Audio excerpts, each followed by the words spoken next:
Ok, jóvenes, ¿cómo están? Muy buenos días. Vamos a seguir, iniciar la sesión, semana número 14.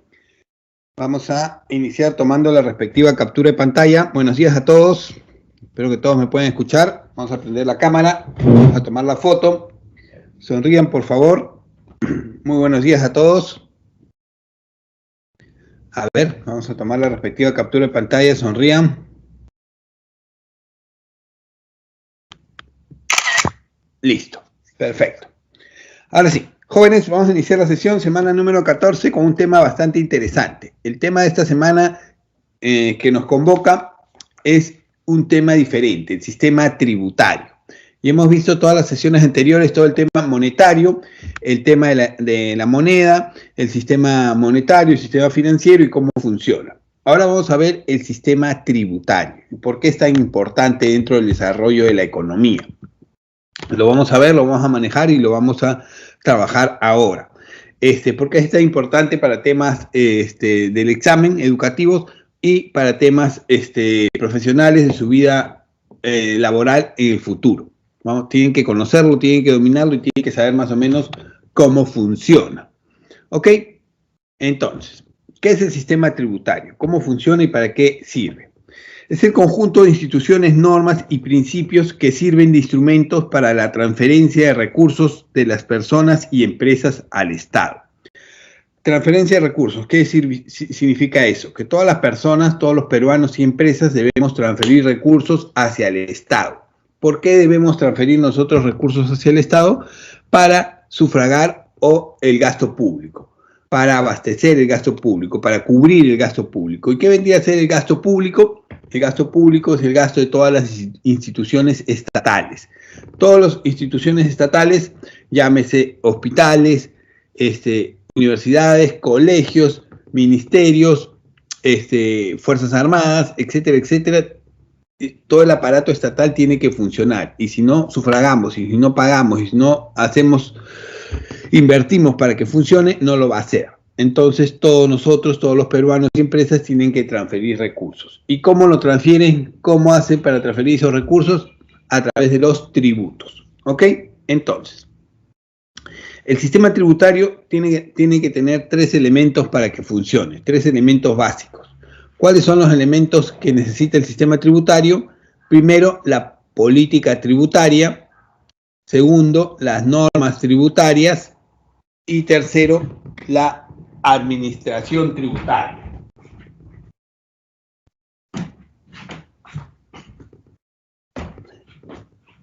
¿Qué es la política tributaria? ¿Cómo funciona la política tributaria? A ver, pasó acá. Está fallando. Ok. ¿Qué es la política tributaria? A ver, el sistema tributario funciona de esta manera. No se trata de cobrar los tributos por cobrar, que de pronto a mí se me ocurre a final de año, en noviembre, que necesito más tributos, así que quiero cobrarle a tal o tal, poner un tributo a tal o tal cosa. No, no funciona de esa manera. A ver, para empezar, al principio del año, todos los gobiernos, papá gobierno, tiene que decir, ¿sabes qué? Voy a establecer la siguiente política tributaria. Eso se hace a inicios de año. ¿Qué es la política tributaria? Conjunto de medidas que se aplican para orientar y dirigir el sistema tributario y su recaudación. Es diseñada por el MEF. Entonces, el Ministerio de Economía y Finanzas, a principios de todos los años, tiene que decir, el año 2022, que está por empezar, vamos a tener la siguiente política tributaria. A ver, yo quiero incrementar los tributos, quiero ampliar la base tributaria, o quiero reducir la base tributaria, o reducir los tributos, no sé. Cada año el gobierno tiene que establecer una política tributaria. Imaginémonos que para el 2022 el gobierno del profesor Castillo, a través del Ministerio de Economía y Finanzas, decide que se amplíe la recaudación de tributos. Yo quiero ampliar la recaudación de tributos porque por pandemia hemos recaudado muy poco. ¿Ok? Puede ser una política para el 2022. Esa es la política. Empezamos con eso. El 2022 se va a ampliar, por ejemplo, se va a ampliar la recaudación de tributos. Entonces, ¿cuál sería el segundo paso? Establecer las normas tributarias. ¿Qué quiere decir eso? El conjunto de disposiciones legales a través de los cuales se regula la aplicación de las medidas de carácter tributario. Yo tengo que establecer en base a qué voy a captar más tributos. Tengo que establecer los tributos que voy a cobrar nuevos o los que voy a ampliar en todo caso. Y eso tiene que estar reflejado en el Código Tributario. ¿Ok? Imagínense lo siguiente, la política es captar más tributos. Tengo que hacer la norma. Entonces, ¿cómo voy a hacer para captar más tributos? Voy a crear nuevos tributos. Ya adelantó un poco el ministro de Economía, no sé si se han dado cuenta o si han escuchado, que quiere cobrar tributos, por ejemplo, a las plataformas Extreme, a Netflix, Disney, Amazon y todas las plataformas que existen, se les va a cobrar tributos a partir del próximo año. Es una propuesta. Eso tiene que estar en la norma tributaria. Tiene que crearse un tributo para eso. No se puede cobrar por cobrar. Primero tengo que crear un tributo. O también se ha adelantado que le va a subir los tributos a los que ganen más de 25.000 soles mensuales. A ellos se le va a subir la carga tributaria. Tiene que establecer una norma para eso. No se puede cobrar por cobrar. Ah, tú ganas más de 25.000 soles, te voy a quitar desde ahorita. No. Primero hago la norma y ya empiezo a cobrar. Política, norma tributaria y por último la administración tributaria. Conjunto de instituciones encargadas de la recaudación de tributos. Los entes recaudadores son los gobiernos centrales y gobiernos locales. Ya tengo la política, ya tengo la norma, ahora tengo que ver quién es el que va a recaudar, quién es el que va a captar los tributos. Generalmente lo hace la SUNAT, o los gobiernos locales o los gobiernos centrales. ¿Ok? Así funciona el sistema tributario. Entonces, el sistema tributario que recauda tributos. ¿Y qué son los tributos? Son las aportaciones obligatorias de los residentes de un país pagadas al Estado a través de leyes específicas para financiar su actividad. Esta pequeña definición concentra muchos puntos que debemos tener claros, ¿ok? Y vienen y se repiten dentro de diferentes temas en economía y al menos para el examen puede estar relacionado a otros temas de presupuesto, temas de macroeconomía, etcétera, etcétera. Y si no lo tienen claro, podemos cometer errores. ¿Ok? Entonces, aportaciones obligatorias, ya dijimos, todos los peruanos, personas naturales o jurídicas, tenemos que pagar impuestos para subventar el gasto público. Pero acá viene el dato interesante. Aportaciones obligatorias de los residentes de un país. A ver, tenemos claro la definición de residentes. A ver, jóvenes, ¿a quién se considera residentes en un país? ¿Lo tienen claro? Si no me responden, imagino que sí, y paso al siguiente punto, que es bastante amplio este tema. Tenemos claro la definición de residentes. ¿A quién se considera residente y no residente en un país? ¿Cuál es la diferencia entre un residente y no residente? A ver, jóvenes. Aquellos que viven en el país. Así de simple. A ver, lo voy a explicar rápidamente y espero que lo entiendan. A ver, residente de un país no es necesariamente aquellos que viven en un país. A ver, residente de un país se considera a todos los peruanos nacidos, en el caso del Perú, vamos a hablar en el caso del Perú. En el caso del Perú, ¿quiénes son residentes en el Perú? Residentes en el Perú somos todos los peruanos que hemos nacido acá y vivimos acá, sí. Pero también los extranjeros que viven, trabajan y generan ingresos acá en el Perú con una antigüedad mínima de 5 años. ¿Ok? Residente a todos los peruanos que vivimos en el Perú, obviamente, y todos los extranjeros que viven, trabajan y generan ingresos acá en el Perú con una antigüedad mínima de 5 años. ¿Ok? Ellos son considerados residentes. ¿Ok?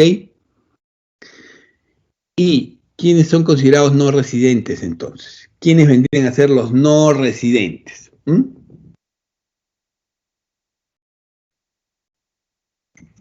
¿A quién se le considera no residente? En el Perú, o peruanos, en el caso del Perú, los no residentes, no son los turistas. Los no residentes son todos los peruanos que viven, trabajan y generan ingresos fuera del país. No residentes son todos los peruanos que viven, trabajan y generan ingresos fuera del país. ¿Qué quiere decir eso? Que todos los peruanos que están trabajando en el extranjero son no residentes. para que tengan claro por qué se establece esto. En los años 80 y 90 sufrimos una gran migración de peruanos fuera del país. ¿Por qué? Por la crisis económica, tan similar como la que está viviendo ahora Venezuela. Gran cantidad de peruanos emigraron fuera del país, salieron del Perú.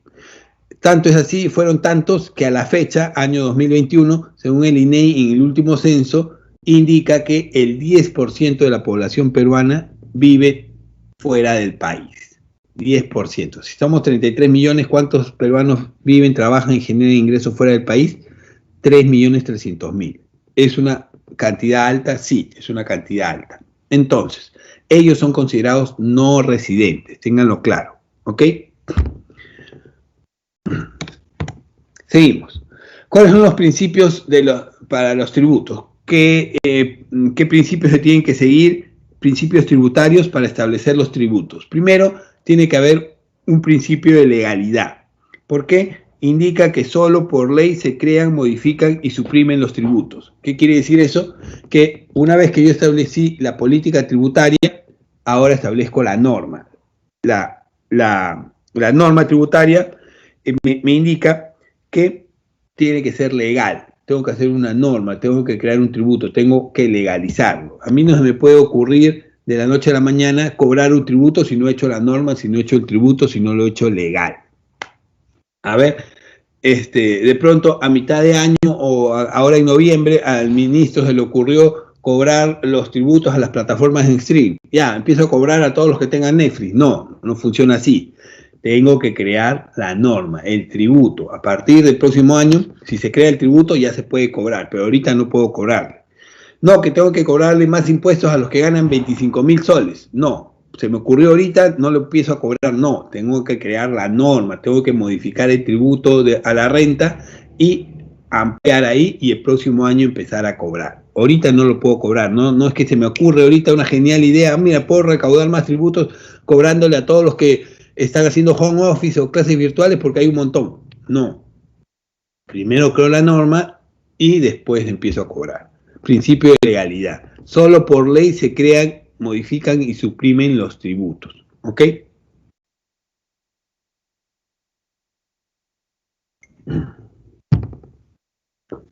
Segundo, principio de no confiscatoriedad. No se pueden exceder la capacidad contributiva del contribuyente. De pronto yo no puedo cobrar más tributos de los ingresos que tiene el contribuyente. No le puedo cobrar más de lo que gana.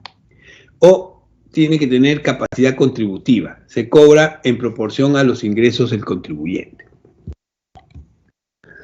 Ok, entonces, los tributos tienen tres categorías. Y esta parte es importante. Los tributos tienen tres categorías importantes. ¿En qué están divididos los tributos? En tres categorías. Impuestos, contribuciones y tasas. Los tres son tributos y los tres tenemos que pagar de una u otra manera. Entonces, el tributo se divide en impuestos, contribuciones y tasas. Acá hay una diferencia importante. El impuesto se diferencia de las contribuciones y las tasas de dos maneras. El impuesto tiene una diferencia principal. ¿Qué es el impuesto? El impuesto es el pago obligatorio que hacen todos los peruanos residentes, personas naturales o jurídicas, que tiene una característica importante. No obliga al Estado a darte nada. El impuesto no genera ninguna contraprestación directa a favor del contribuyente por parte del Estado. ¿Qué quiere decir eso? ¿Yo estoy obligado a pagar impuestos? Sí. ¿Pago mis impuestos? Sí. ¿El Estado está obligado a darme algo? No. Ni siquiera las gracias. Si el Estado no te dice gracias, bien. Si te dice gracias por pagar puntual, date por bien servido. Porque los impuestos no te generan ninguna contraprestación. Es tu obligación pagarlos y punto. A diferencia de las contribuciones y las tasas que sí originan una contraprestación, sí originan una obligación del Estado a darte algo, que lo vamos a ver más adelante. ¿Ok? Entonces, acabamos de definir qué son los impuestos. Pagos obligatorios que realizan las personas naturales y jurídicas residentes en el país que no originan ni una contraprestación directa a favor del contribuyente por parte del Estado. ¿Ok? Entonces, esta definición vamos a analizarla. La definición nos dice, pagos obligatorios de todos los residentes, personas naturales o jurídicas de un país, ¿ok? Nosotros somos residentes, ustedes son residentes. Yo les pregunto, ¿han pagado ustedes en algún momento impuestos? ¿Mm? ¿Alguno de ustedes ha pagado impuestos últimamente? ¿Alguno de ustedes ha pasado por la SUNAT, ha recogido su formulario para pagar impuestos y ha pagado impuestos? A ver. ¿Lo han hecho o no? ¿Están pagando impuestos o no? ¿Están evadiendo impuestos entonces? Les voy a mandar a la SUNAT entonces para que los multen. La definición dice pagos obligatorios de todos los residentes. ¿Ustedes son residentes? Sí. Entonces, ¿se ha confundido la definición? No. Todos pagamos impuestos. Todos. Sus papás y ustedes también. Solo que ustedes ni cuenta se dan. ¿Por qué? Porque los impuestos se dividen en dos categorías. Impuestos directos e impuestos indirectos. Los impuestos directos son los que ustedes no pagan. Ustedes no pagan impuestos directos. Impuestos directos no lo hacen ustedes. ¿Por qué? ¿Quiénes son los únicos que pagan impuestos directos? Gravan las propiedades y los ingresos de las personas naturales y jurídicas de manera dependiente o independiente. ¿Qué quiere decir eso? Todo aquel que tenga propiedades o todo aquel que genere ingresos de manera dependiente o independiente, sea persona natural o jurídica, tiene que pagar impuestos directos. En el caso de ustedes no tienen propiedades. Su bicicleta, su patineta, su scooter no es propiedad, todavía no se considera propiedad, así que no tienen que pagar impuestos. O ustedes tampoco generan ingresos. Las propinas que les dan, las mesadas que le dan, no se consideran ingresos. Por ese motivo, ustedes no pagan impuestos directos. Lo que pagamos todos, inclusive ustedes, son los impuestos indirectos. Pero ustedes ni cuentas han dado.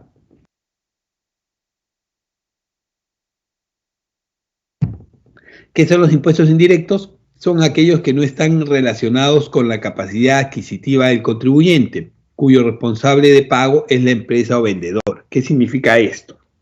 ¿Qué significa impuesto indirecto? El impuesto indirecto es los que gravan todo tipo de producción y está impuesto y es transferido del productor al comerciante y que a su vez lo transfiere al consumidor. ¿Qué quiere decir eso? Que el impuesto indirecto es aquel que se grava a todo tipo de producción o servicio. Ese tipo de producción o servicio obviamente lo tendría que pagar el productor, pero el productor de ese bien o servicio dice, ¿sabes qué? Yo no lo quiero pagar, lo voy a cargar al precio. ¿Y quién lo termina pagando? Todos nosotros, todos los consumidores. Entonces es un impuesto indirecto. El IGB, como mencionaron por ahí, sí, es un impuesto indirecto que lo pagamos todos. Cuando ustedes salen a comprarse una gaseosa, cuando ustedes salen a comprar el pan, cuando ustedes salen a comprarse unas zapatillas, están pagando impuestos de manera indirecta. Están pagando el IGB, que lo vamos a ver más adelante. ¿Ok? Seguimos. ¿Cuáles son los impuestos directos entonces? ¿Cuáles son los impuestos directos más conocidos? Los impuestos directos son aquellos que gravan las propiedades o los ingresos de la persona, ya lo dijimos. ¿Cuáles son los más conocidos? Los 4 impuestos directos más conocidos son el impuesto a la renta, el impuesto al patrimonio predial, el impuesto al patrimonio vehicular y el impuesto al cabala. Son los 4 que más recaudan, son los 4 que se puede decir que cubren la mayor recaudación nacional. Entonces, el más importante de todos y uno de los que más recauda es el impuesto a la renta. El impuesto a la renta tiene 5 categorías. ¿Ok? El impuesto a la renta tiene 5 categorías. Primera, segunda, tercera, cuarta y quinta categoría. Vamos a ir explicando cada una de las categorías.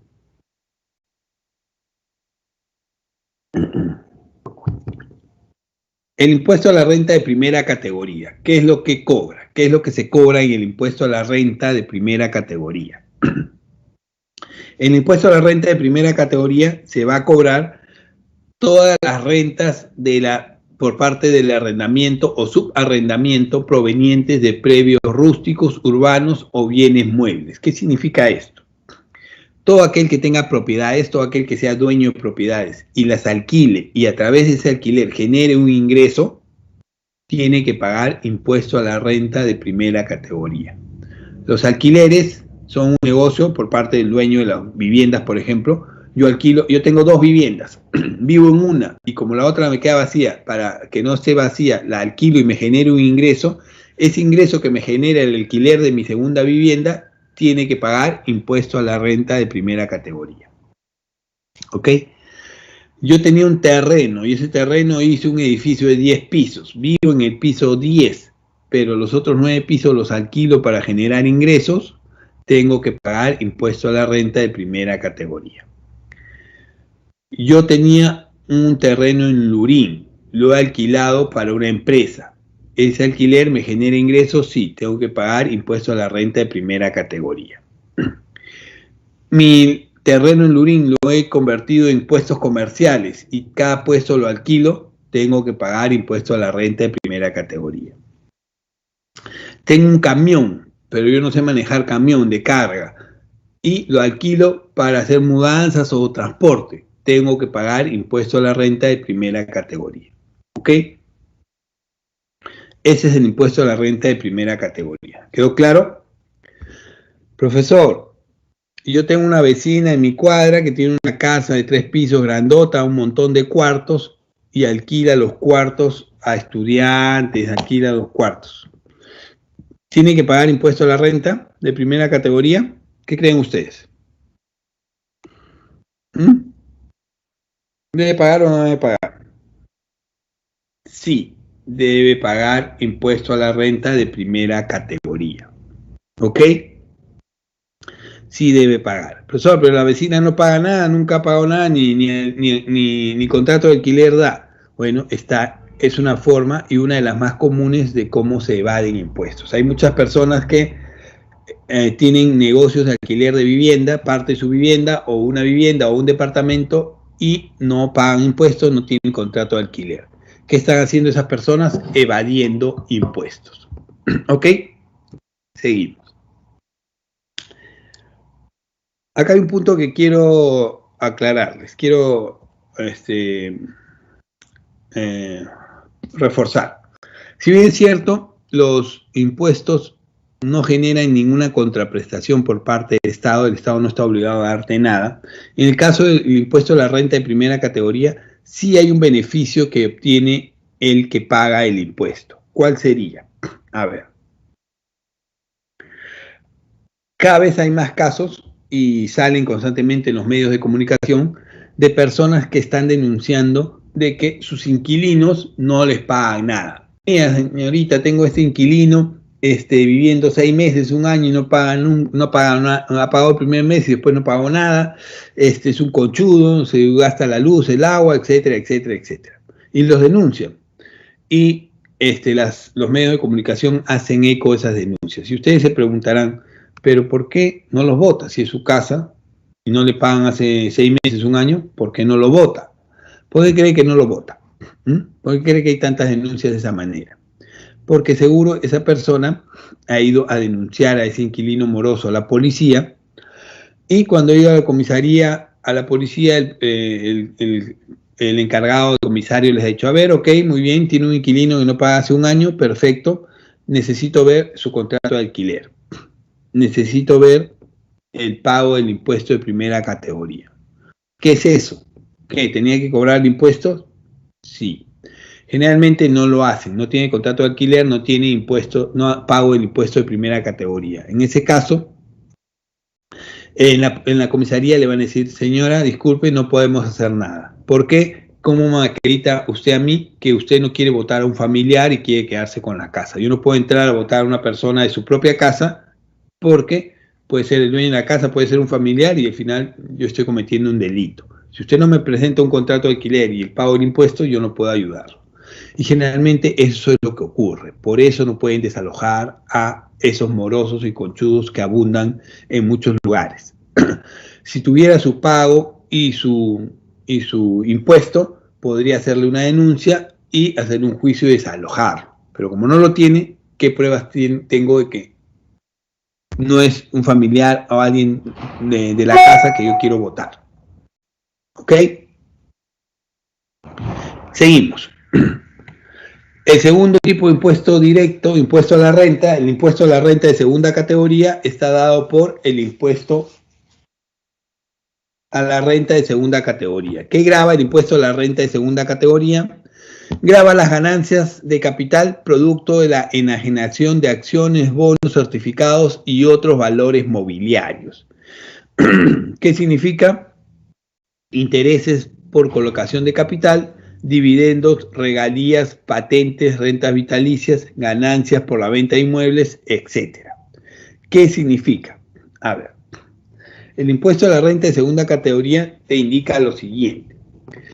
Todo aquel que tenga ganancias y utilidades por el capital, por el dinero o por cómo ha invertido ese dinero, tiene que pagar impuesto de segunda categoría, impuesto a la renta de segunda categoría.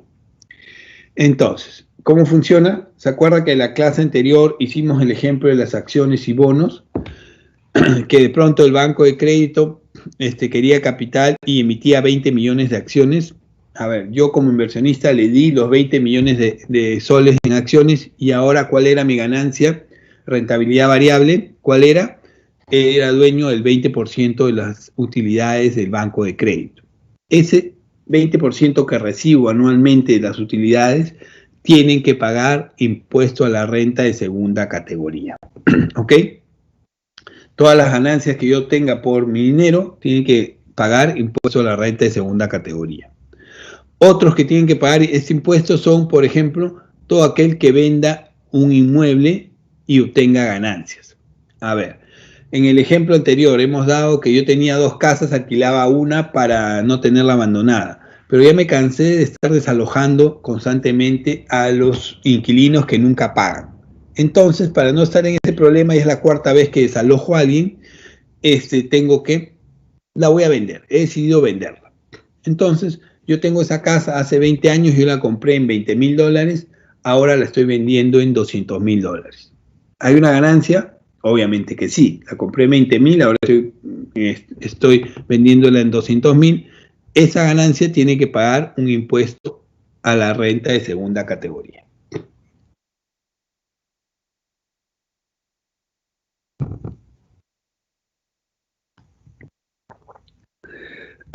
Impuestos directos.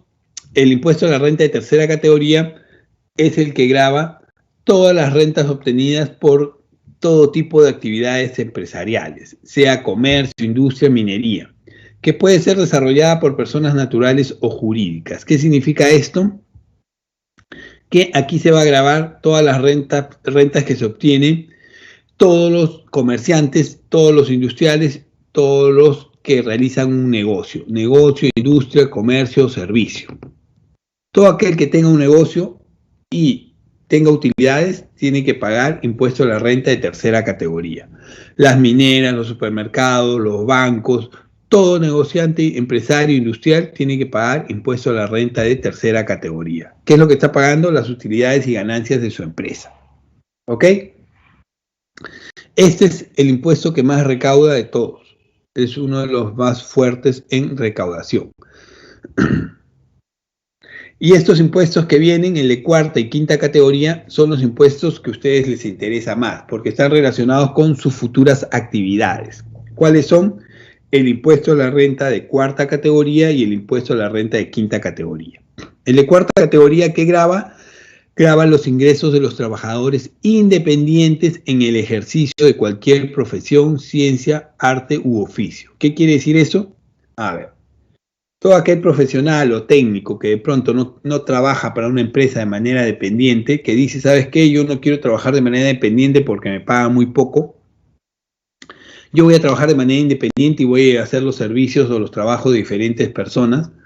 Yo soy un contador y no quiero trabajar en una empresa, llevo la contabilidad independiente de 3, 4, 5 empresas, cada una me paga 500 soles, ¿cómo me paga? A través de recibo por honorarios. Y ese pago, que puede sumar 3.000, 4.000, 5.000 soles mensuales, yo tengo que pagar un impuesto a la renta de cuarta categoría. Todos los ingresos de los trabajadores independientes, sean profesionales, contadores, electricistas, carpinteros, lo que fuera, tienen que pagar impuesto a la renta de cuarta categoría. El impuesto a la renta de quinta categoría, ¿qué es lo que grava? Grava los ingresos de los trabajadores dependientes, todos los trabajadores dependientes, todos los trabajadores que trabajan para una empresa, sea privada o pública, tienen que pagar impuesto a la renta de quinta categoría. En ese caso, se les descuenta de su boleta de pago. Mi boleta de pago mensual dice que mis ingresos son diferentes a mis ingresos disponibles. Ya lo dijimos, ya lo aclaramos. Los ingresos es el monto nominal que yo gano. Yo voy a ganar 5.000 soles en esa empresa. Ese es mi ingreso. ¿Pero cuál es mi ingreso disponible? El real. El ingreso nominal menos los impuestos. No me van a pagar 5.000, no voy a cobrar 5.000, sino voy a cobrar 4.100. ¿Por qué me están quitando 900? Ese es el impuesto. Y se van a dar cuenta ustedes, cuando ingresen al mundo real, cuando ingresen a trabajar, que conforme más ganen, más les van a quitar en impuestos. Los otros impuestos directos, fuera del impuesto a la renta en 5 categorías que ya vimos, son el impuesto predial, el impuesto vehicular y el impuesto alcabala. El predial, ¿qué es lo que se cobra en el impuesto predial? Se cobra el valor de los predios urbanos y rústicos. ¿Qué quiere decir eso? Todo aquel que es dueño de una propiedad, una casa, tiene que pagar impuesto predial. Ese impuesto se paga una vez al año y generalmente llega en diciembre, enero a las casas. ¿Quiénes lo pagan? Los dueños de las viviendas, sus papás o sus abuelos. El dueño de la vivienda donde están viviendo tiene que pagar este impuesto. ¿Ok? Y lo paga una vez al año. ¿Se han dado cuenta que al principio de año siempre llega un talonario de la municipalidad con el impuesto predial? ¿Qué es el impuesto predial? El pago que tengo que hacer. ¿Y qué tengo que pagar? Un porcentaje del valor de la propiedad. Es menos del 1%, 0.003 o 0.5 me parece que es. Si la propiedad está valorizada en 100.000 soles, tengo que pagar el 0.03, menos del 1%, en impuestos.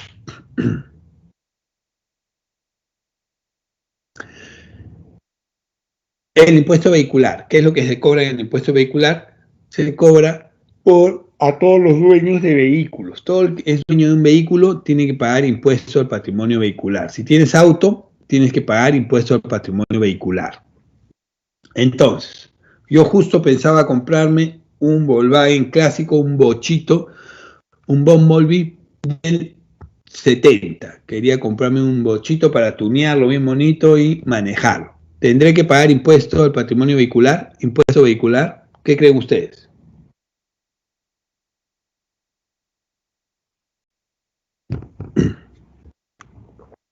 Jóvenes, ¿sí? No. Solo pagan los vehículos nuevos con una antigüedad de 3 años. ¿Qué quiere decir eso? Que para pagar este impuesto tengo que tener o comprarme un carro nuevo de 2021, 2020 o 2019. Si yo me compré un carro en 2015, ese carro ya pagó el impuesto vehicular, no lo voy a volver a pagar. No pago. Así que como recomendación, cuando se compren su primer carro, cómprense un carro de segunda, 2010, 2015, cosa que aprenden a manejar bien, lo chocan, lo maltratan y así ya no pagan impuesto vehicular tampoco, gastan menos. Ya cuando aprendan bien a manejar, se compran su carro del año. El alcabala, ¿cuál es el impuesto alcabala? Grava las transferencias de propiedades de bienes inmuebles urbanos o rústicos a título oneroso o gratuito, cualquiera sea su modalidad. ¿Qué significa esto? Impuesto alcabala. Toda transferencia de propiedad, sea por una venta, por un regalo o por una herencia, tiene que pagar alcabala. Ok, o sea que si yo vendo mi propiedad fuera de pagar el impuesto de segunda categoría, ¿también tengo que pagar el alcabala? No. El impuesto de segunda categoría lo paga el vendedor. Yo que vendí mi propiedad pago por tener una utilidad por la venta. El alcabala lo paga el que compra, el que recibe la propiedad. El comprador paga el alcabala. Yo compré esta propiedad, la transfirieron a mi nombre, ahora pagas el alcabala. Sea por compra, sea por negocio o sea por herencia. De pronto a ustedes les heredaron una vivienda, ¡ay, qué bonito! Me han regalado una casa por ser un buen estudiante. No, ahora pagas el alcabala, no es gratuito. ¿Ok? Esos son los impuestos directos.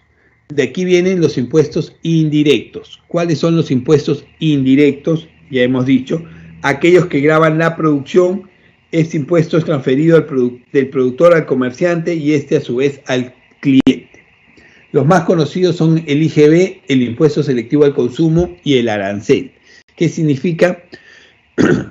Por ejemplo, el más conocido de todos y el que todos pagamos, inclusive ustedes, es el IGB, Impuesto General a las Ventas. ¿Qué es lo que grava? La venta en el país de bienes muebles y la prestación o utilización de servicios. Todo bien que compramos aquí o servicio que adquirimos tiene que pagar el IGB. Paga el IGB. Ustedes se van a comprar unas zapatillas, pagan IGB.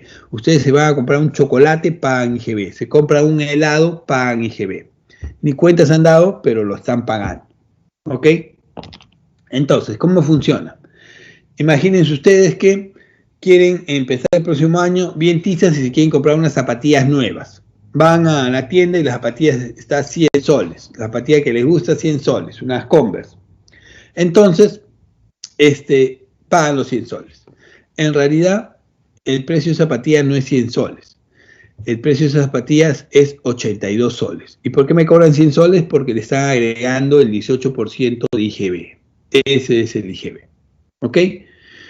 Ya. Pero ustedes se fueron de la tienda y nunca les pidieron boleta, nunca les pidieron comprobante de pago. ¿Qué es lo que han hecho? Le han regalado al comerciante esos 18 soles. Es por eso que tenemos que tener cultura tributaria. ¿Cuántos de ustedes realmente exigen o piden comprobante de pago cada vez que hacen una compra? ¿Cuántos de ustedes lo hacen? ¿Lo han hecho? ¿Saben por qué tienen que pedirlo? Se pide porque obviamente si no lo entregan,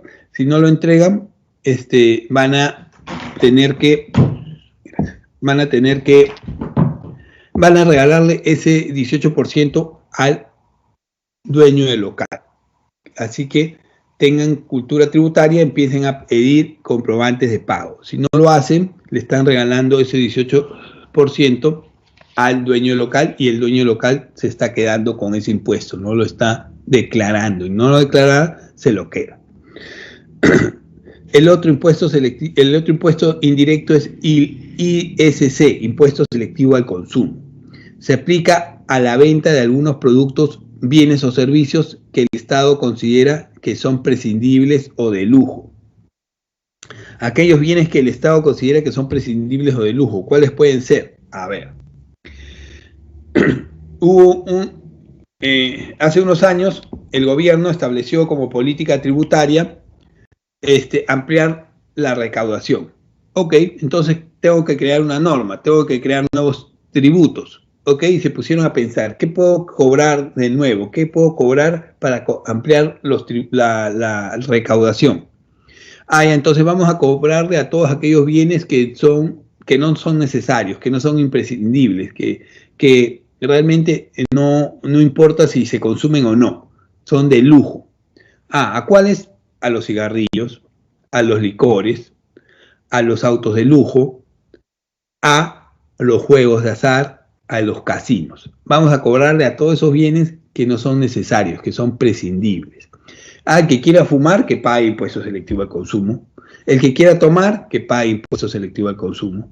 El que se quiere ir a bingos, tragamonedas, casinos y gastar su plata, que pague impuesto selectivo al consumo. ¿Ok?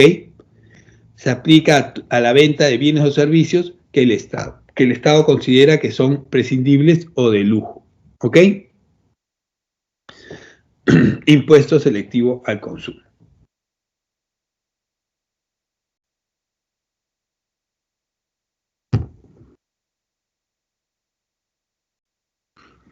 El chocolate, no, el chocolate paga IGB nomás. El chocolate es un bien necesario, imprescindible. No puede estar no se le puede, es un bien necesario para la sociedad. No, es paga IGB nomás. Por ejemplo, la gasolina paga impuesto selectivo al consumo. Y ustedes dirán, ¿la gasolina acaso es un bien de lujo? ¿Qué creen ustedes? ¿Es un bien de lujo? ¿Es un bien imprescindible? No, en realidad no lo es. ¿Y por qué paga impuesto selectivo al consumo? Porque según el Estado, según los genios que establecieron esas normas, dijeron solo va a pagar la gasolina de 98 y 95 octanos. Y esa gasolina es la que usan los autos de lujo, los autos nuevos. Aquí el que tiene para comprarse un auto de lujo, que pague impuesto selectivo al consumo. Aquel que tiene su bochito, que lo maneja con gasolina del 84 o 90, ese no paga. ¿Ok? El arancel. ¿Cuál es el impuesto que se cobra con el arancel? El arancel es el impuesto que paga todas las compras en el extranjero que ingresan al país. O sea, todas las importaciones. Todo lo que yo importo y compro del extranjero entra, pero paga un impuesto, el arancel. Todos los importadores que traen bienes del extranjero pagan un arancel. Todas las compras que yo hago cuando me voy de viaje y cuando ingreso al país, es por eso que hay aduanas que te revisan tus maletas. A ver, ¿tiene algo que declarar? No, traigo mi ropa sucia nomás. Ah, ya, seguro. Abro la maleta y encuentran 10 PlayStation. Ah, no, eso no es para uso personal, obviamente. Es para negocio. Paga tu arancel y tu multa por mentirme. ¿Ok? Todos pagan, todas las compras en el extranjero pagan arancel. Todo lo que ingresa al país. Profesor, yo me acabo de comprar vía Alibaba, AliExpress, mi case bien bonito de Avengers y mis audífonos. Me los han enviado y no he pagado arancel. ¿Por qué? ¿Estoy evadiendo impuestos? No. Pagan todas las compras en el extranjero a partir de $250. Tu compra de 10 soles, 20 soles, no paga arancel. No estás evadiendo impuestos. Contribuciones. ¿Qué son las contribuciones? A ver, ya vimos qué son los impuestos y ya establecimos que los impuestos tienen como característica principal no tener ninguna obligación o contraprestación directa por parte del Estado de darte algo a cambio. Tú los pagas porque es tu obligación y punto. Si el Estado te da las gracias por pagar puntual, date por bien servido. ¿Ok? Pero las contribuciones y las tasas sí tienen una contraprestación. Sí me tiene que dar algo a cambio el Estado por ese pago. Las contribuciones son tributos cuya obligación tiene como hecho generar beneficios derivados de la realización de obras públicas o de actividades estatales. ¿Qué quiere decir esto? A ver. De pronto el Estado hace una gran obra pública que me beneficia, tengo que pagar una contribución. De pronto el Estado me da un servicio público que me beneficia, tengo que pagar una contribución. Por ejemplo, es salud. El pago de salud que pagan todas las personas, el descuento por salud que tienen todas las personas, yo estoy pagando por un servicio que me están dando, el servicio de salud para mí, para que me atienda. En mi boleta me descuentan y yo tengo acceso a salud. ¿Ok?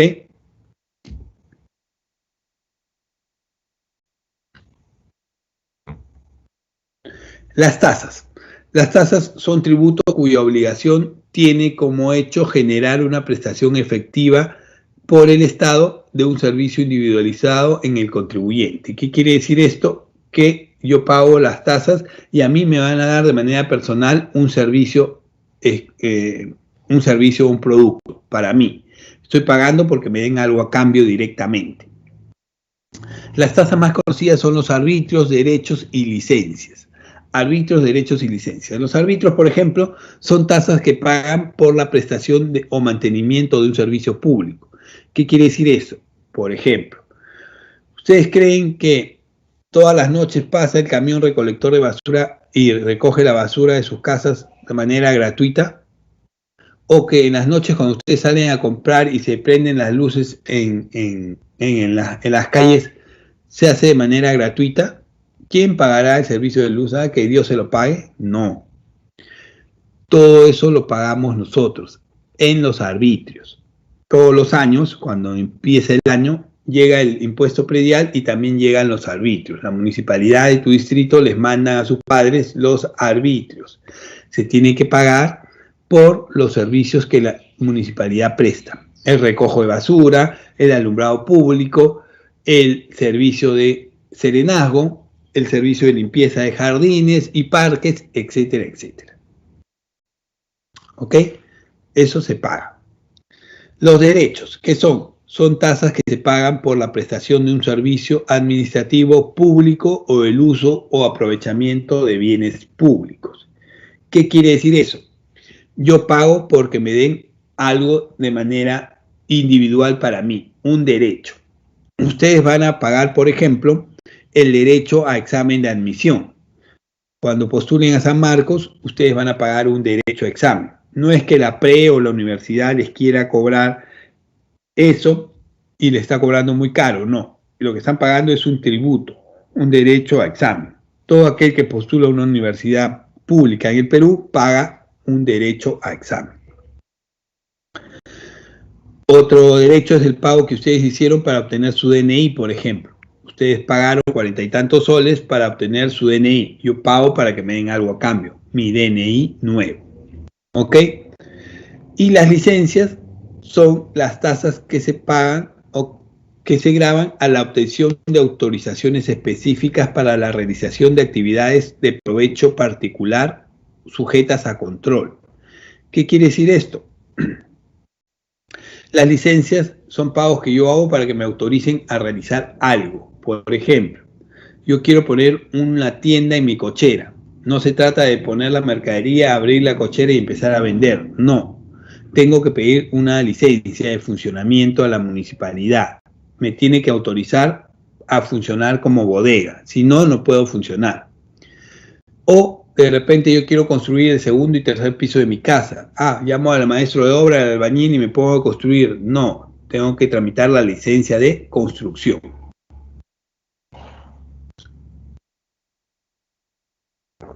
Yo pago para que me autoricen a hacer algo.